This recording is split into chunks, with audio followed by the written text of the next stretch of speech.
నాకు ఎటువంటి అవమానం జరగలేదు. గౌరవంతో నన్ను ఆహ్వానించి తెలుగు ఫిలిం ఇండస్ట్రీ యొక్క సమస్యలను తెలుసుకొని మాకు లాభం చేకూరే విధంగా ఆనాటి ప్రభుత్వం నిర్ణయం తీసుకునేది తప్ప ఇక్కడ నాకేదో అవమానం జరిగిందని చెప్పి మాట్లాడడం చాలా దురదృష్టకరం. నేను వెళ్ళి కలవడం వల్ల బాలకృష్ణకు కూడా లాభమే జరిగింది తప్ప జగన్మోహన్ రెడ్డి గారి వల్ల బాలకృష్ణకు కానీ అప్పుడున్న సినిమా ఇండస్ట్రీకి కానీ ఎటువంటి నష్టం జరగలేదని చెప్పి చిరంజీవి గారు చెప్పినారు. ఏ విషయమైనా తీసుకోండి అన్న, వాళ్ళు పొలిటిసైజ్ చేయాలా.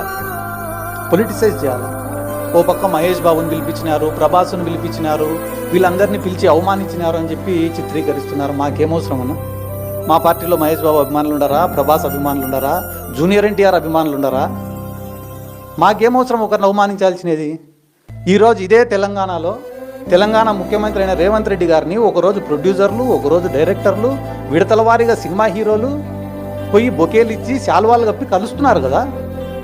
అంటే ఈరోజు రేవంత్ రెడ్డి వీళ్ళందరికీ అవమానం చేస్తున్నాడని దాని అర్థమా?